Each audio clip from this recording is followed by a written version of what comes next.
اور بڑی تعجب کے ساتھ قرآن سورۃ صاد کے اندر فرماتا ہے کہ انہیں تعجب ہوا ہے، وَعَجِبُوا، انہوں نے تعجب کیا ہے کہ اللہ کا نبی جو دین ان کے سامنے پیش کر رہا ہے یہ تو ایسا دین ہے مَا سَمِعْنَا بِهَٰذَا فِي آبَائِنَا الْأَوَّلِينَ۔ اعتراض اٹھایا کہ یہ باتیں ہم نے اپنے بڑوں سے نہیں سنی ہے، مَا سَمِعْنَا بِهَٰذَا فِي مِلَّةِ الْآخِرِ، ارے تمہاری علاوہ بھی تو بہت ساری جماعتیں ہیں، فرقے ہیں، ان میں سے تو کوئی یہ باتیں نہیں کر رہا جو تم کہہ رہے ہو، تم تو کسی کو مسلمان ہی نہیں سمجھتے ہو۔ الزامات، حالانکہ اللہ کا نبی اور ہر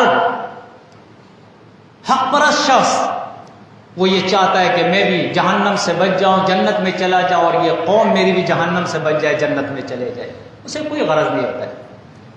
مولوی دین بیان کرتا ہے، پیر دین بیان کرتا ہے، اس لیے کہ دین بیان کرنے کے بعد، تقریر کے بعد، درس کے بعد چندے کی جوڑی گھوم رہی ہے، چندہ ڈالو جی، پیر نے پیٹی لگائی ہوئی ہے، شکرانہ نذرانہ سارا اس میں ڈالو۔ سیاسی لیڈر تقریر کرتا ہے، اسٹیج سجاتا ہے، اس کے بعد کہتا ہے میرے قوم الیکشن میں ووٹ مجھے دینا ہے، اسے ووٹ کی لالچ ہے۔ لیکن اللہ کے انبیاء اور ان کے شاگرد، ان کے ماننے والے، وہ تو ببانگت لوگوں سے کہتے ہیں یا قومی لا اسألکم علیہ اجرا، نہ چندہ چاہیے، نہ نذرانے شکرانے، نہ ووٹ کی بھیک مانگتا ہوں، کچھ نہیں چاہیے مجھے، ان اجر الا علی رب العالمین، میرا اجر تو رب العالمین کے اوپر ہے، ان بازوؤں سے محنت کر کے کما کے کھاؤں گا، چندوں کی ضرورت نہیں، مجھے کرسی کی ضرورت نہیں ہے، میں تو ایک بات کرنے تمہارے سامنے آیا ہوں کہ اپنے رب کی بات مان لو، اپنے رب کے احکامات مان لو، اپنے رب کی نافرمانی سے بچ لو۔ آپ دیکھیں کتنے اچھے پیرائے کے اندر یہ باتیں بڑی سنجیدہ باتیں ہیں، اس کو سنجیدگی کے ساتھ سننا ہے، ورنہ اگر مشرکین مکہ اور ان لوگوں کی طرح جس طرح قرآن کہتا ہے ما یاتیہم من ذکر من ربہم محدث، کہ جب کبھی بھی اللہ کی طرف سے وحی آئی ہے الا استمعوہ وہم یلعبون، اول تو کانوں میں انگلیاں ٹھونس دیتے کہ سنے نہیں، ہم اپنے اوپر کپڑے ڈال دیتے، وہاں سے بھاگ جاتے کہ سنے نہیں، اور اگر سنتے بھی ہیں تو قرآن کہتا ہے کیسے سنتے ہیں الا استمعوہم وہم یلعبون لاہیۃ قلوبہم، دل غافل، اور قرآن کہتا ہے وہم یلعبون، مذاق کے ساتھ، کھیل اور تماشے کی طرح سنتے ہیں۔ ایسی قوم کیسے سمجھے گی رب کی بات؟ اس عظیم رب کی بات کیسے اس کے سمجھ میں آئے گی؟ تو اللہ اپنے نبی سے فرماتا ہے فَإِنْ حَاجُّوكَ، اے نبی یہ امت، ان کے ان پڑھ لوگ اور ان کے مولوی اور پیر، جب یہ قرآن کا دین لوگوں کے سامنے تم پیش کرتے ہو، یہ وحی کا دین جب تم پیش کرتے ہو، خالص دین جب تم لوگوں کے سامنے پیش کرتے ہو، جھگڑے کے لیے تیار ہو جاتے ہیں۔ قرآن ایسے لوگوں کو، چاہے مولوی ہو، پیر ہو، عام انسان ہو، سیاسی لیڈر ہو، قرآن کہتا ہے یہ شیاطین ہے، ان الشیاطین یوحون الی اولیائہم لیجادلوہم،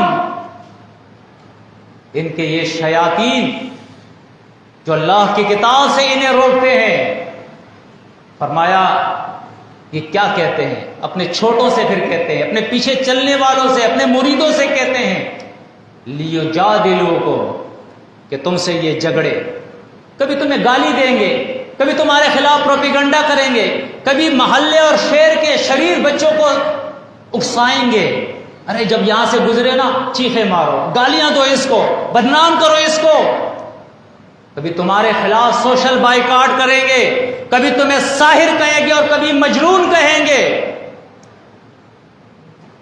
فرمایا سنو وَإِنْ أَطَعْتُمُوهُمْ إِنَّكُمْ لَمُشْرِكُونَ، اس دباؤ میں آ کر اگر تم نے ان کی باتیں مان لی، اس معاشرے کے ساتھ اگر تم چل گئے، ان کے ہاں میں اگر ہاں تم نے ملا لیا، تو سنو تم بھی پھر مشرک ہو، اللہ کے فتوے سے بچ نہیں سکتے ہو. کیوں؟ کیس بڑا خطرناک ہے. یوحی بعضهم الی بعض زخرف القول غرورا. ارے ان کے مولوی اور پیر ایسے سیدھے سادے نہیں ہیں. جیسے قرآن کی وہی اللہ نازل کرتا ہے اس کے بالکل ہو بہو اس کے مقابلے میں انہوں نے کتابیں لکھی ہے اور اس پہ ملمہ سازی کی ہوئی ہے، اس سے رنگ دیا ہوا ہے، ڈیزائننگ کیا ہے اس کو کہ یہ اللہ کی کتاب ہے. لِتَحْسَبُوهُ مِنَ الْكِتَابِ، قرآن کہتا ہے تاکہ مخاطب جو ہے یہ سمجھے کہ جو کچھ میرا مولوی اور پیر بیان کر رہا ہے یہ اللہ کی کتاب سے بیان کر رہا ہے. اور کہتے بھی ہیں وَيَقُولُونَ هَذَا مِنْ عِنْدِ اللَّهِ، یہ جو میں بیان کر رہا ہوں نا یہ اللہ کی طرف سے ہے. ہاتھ برہانکم، قرآن کہتا ہے اللہ کی طرف سے ہے تو پھر قرآن سے کوئی آیت پیش کرو نا. اگر میں اختصار کے ساتھ، چونکہ وقت میں آپ کا زیادہ نہیں لینا چاہتا ہوں، آج ولیمے کی بھی دعوت ہے، دور سے بھی لوگ آئے ہوں گے، اختصار کے ساتھ اگر میں آپ کو بتاؤں، بتانے کا مقصد واضح کر دوں آپ کے اوپر، اور پہلے بھی بتا دیا کہ الحمدللہ ہماری جماعت کے وجود کا مقصد یہ ہے کہ خالص دین لوگوں کے سامنے پیش کیا جائے، لوگوں کی خیرخواہی کی جائے. تو میں سوال کرتا ہوں کہ آج جو دین ہمارے معاشرے کے اندر ہے، یہ بڑے بڑے درگاہ جو بنے ہوئے ہیں، یہ داتا ہے، یہ دستگیر ہے، یہ غوث اور غوث اعظم ہے، یہ غریب نواز ہے، یہ بگڑیاں بناتا ہے، یہ کشتی پار لگاتا ہے، یہ خالی جولیوں کو بھرتا ہے، کیا یہ اسلام ہے؟ پوچھتا ہوں، یہ اسلام ہے؟ اسلام تو نہیں ہے یہ. اللہ کے نبی فرماتے ہیں، مسلم کا حدیث ہے، یہود و نصارہ کا، مشرکین مکہ کا ذکر کرتے ہوئے اللہ کے نبی فرماتا ہے اذا مات فیہم الرجل الصالح بنوا علی قبرہ مسجدا. یہ جو بڑے بڑے درگاہ انہوں نے اولیاء کے بنائے ہیں، فرمایا یہ ان مشرکوں کی سنت ہے. ہمیشہ جب ان کے اندر اللہ کا کوئی نیک بندہ وفات پاتا ہے اس کی قبر کے ساتھ یہ کرتے، درگاہ بناتے، پوجا پاٹ شروع کر دیتے، سجدہ ہے، رکوع ہے، خانہ کعبہ کی طرح وہاں طواف ہے، ماتھے ٹیکتے ہیں، وہ مردے سے مانگتے ہیں یا رسول مدد، یا علی مدد، یا غوث مدد کے نعرے لگاتے ہیں. اللہ کے مقابلے میں اس کی نظر و نیاز کرتے ہیں، اللہ کے گھر خانہ کعبہ کے مقابلے میں اس کا طواف کرتے ہیں، اللہ کے مقابلے میں اس مردے کے سامنے سجدہ اور رکوع کرتے ہیں. کیا یہ دین ہے؟ کہاں سے آیا بھائی؟ یہ تو مسلم قوم ہے، لا الہ الا اللہ محمد الرسول اللہ کے کہنے والے ہیں، کہاں سے اتنا بڑا شرک ان کے اندر آیا؟ سوال ہے. یہ جو گلے میں تعویذ لٹکا ہے یہ دین ہے؟ آج سے 1450 سال قبل جائے آپ، چیلنج ہے، کسی ایک صحابی کے گلے میں تعویذ ثابت کر دے، کسی ایک صحابی کے بارے میں تعویذ ثابت کر دے کہ اس نے تعویذ لکھا ہو، گلے میں لٹکایا ہو، کسی اور کو دیا ہو. کوئی ایک حدیث تو لائے. یہ جو تم نے دم کے دکان کھولے ہوئے ہیں، دم والا بابا، دور دور سے لوگ آ رہے ہیں، دم والا بابا. اللہ کے نبی سے بڑا بابا کون ہو سکتا ہے؟ کسی حدیث سے تو آپ ثابت کرے، ایک حدیث سے ثابت کر دے، ارے کسی جھوٹی حدیث سے ثابت کر دے، ضعیف حدیث سے ثابت کر دے کہ اللہ کا نبی اپنے حجرے میں بیٹھا ہے، لائن لگی ہوئی ہے، لوگ دم کرنے کے لیے اور تعویذ کے لیے آ رہے ہیں. ارے مولویوں بتاؤ، ارے علماء بتاؤ، ارے پیروں بتاؤ، کون سی حدیث میں یہ آیا ہے جو آج تم نے یہ خانقاہیں کھولی ہے، یہ جو تم نے لائن لگائی ہوئی ہے؟ کوئی حدیث تو دکھاؤ. یہ کہاں سے آیا اس معاشرے کے اندر، اس دین کے اندر، ان مسلمانوں کے اندر؟ اس کے مجرم کون ہے؟ اس قوم کو اس شرک پہ کس نے اکسایا ہے؟ یہ جو کالا پیلا اور سفید داغا گلے میں پڑا ہے، گٹھانے دی ہوئی اس کو، گرے ماری ہے، جس کے بارے میں اللہ کے نبی نے فرمایا من عقد عقدۃ ثم نفث فيها فقد سحر ومن سحر فقد اشرک، جس نے داغے میں گرا دی اور گرے میں پھونک مارا، اس کو دم کیا۔ اللہ کے نبی فرماتے ہیں یہ جادو ہے، یہ شرک ہے۔ آج یہ مولوی کر رہا ہے، آج یہ پیر کر رہا ہے۔ میں سوال کرتا ہوں کون سی حدیث میں یہ آیا ہے؟ بتا دو تمہارا یہ دین۔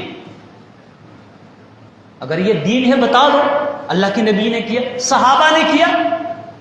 یہ جو تم لوگوں کے جن اتارتے اور جن چڑھاتے ہو، فلاں پہ جن آیا ہے، اور اس بہانے لوگوں کی عورتوں کی عزتوں سے تم کھیلتے ہو۔ بدماش، ذرا بتاؤ یہ دین کہاں ہے؟ سئل رسول اللہ صلی اللہ علیہ وسلم عن النشرہ، حدیث میں آتا ہے نبی کریم صلی اللہ علیہ وسلم سے پوچھا گیا نشرے کے بارے میں۔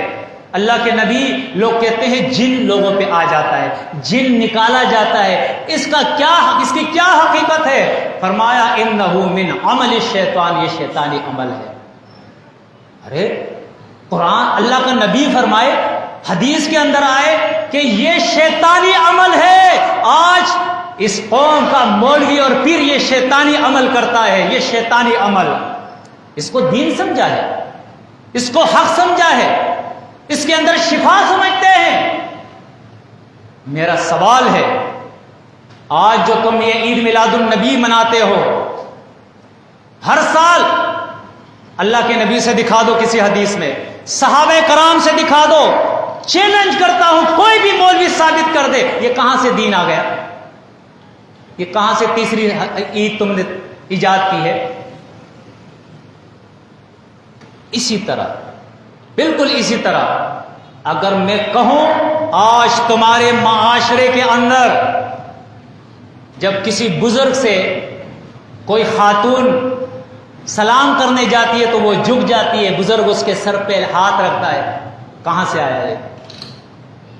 جھکنا تو بہت دور کی بات ہے۔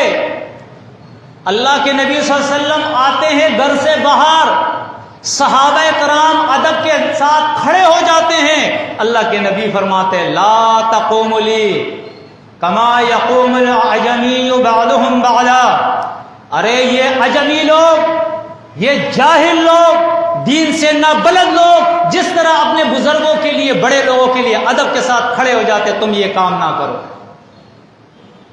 اور تم جھک جاتے ہو، بزرگوں کے سامنے جھک رہے ہو۔ یہ سجدہ تعظیمی کہاں سے تم لائے ہو؟ ذرا بتاؤ۔ اسی طرح یہ تو وہ معاشرے کے اندر، چونکہ وقت کم ہے میں بتاتا ہوں، یہ اسلامی معاشرہ ہے، یہ اسلامی معاشرہ ہے۔ اس اسلامی معاشرے کے اندر آج کوئی گھر، کوئی مکان، کوئی دکان، کوئی حافظ، کوئی بازار خالی نہیں ہے، وہاں سود کی جڑیں پہنچی ہوئی ہے۔ سود، پوری قوم سود کے اندر ملوث ہے۔ یہ کہاں سے آیا؟ حرام کہتے بھی ہو اور کرتے بھی ہو، کیوں؟ سوال ہے، اگر تم مسلم ہو، تم نے کلمہ پڑھا ہے لا الہ الا اللہ محمد الرسول اللہ، کیوں تم سود کرتے ہو؟ سوال ہے۔ قرآن تو کہتا ہے اعلان کر دو بحرب من اللہ ورسولہ، جو سود کرے گا وہ اللہ اور رسول کے طرف سے اس کے لیے اعلان جنگ ہے۔ تم کیسے مسلمان ہو جو اللہ اور رسول سے جنگ کر رہے ہو؟ کلمہ تم نے پڑھا ہے؟ اللہ کے نبی نے فرمایا کہ الراشی والمرتشی کلاہما فی النار، ارے کلمہ پڑھنے والے، نمازیں پڑھنے والے، رشوت خور، اللہ کا نبی فرماتا ہے جس نے رشوت لی اور رشوت دی وہ دونوں جہنم میں ہوں گے۔ کہاں سے یہ اسلام آیا؟ رشوت لینے اور دینے والا، یہ ملاوٹ کرنے والا، یہ ناپ تول کے اندر کمی کرنے والا، یہ زنا اور فحاشی کے کام کرنے والے، یہ مسلمان ہیں۔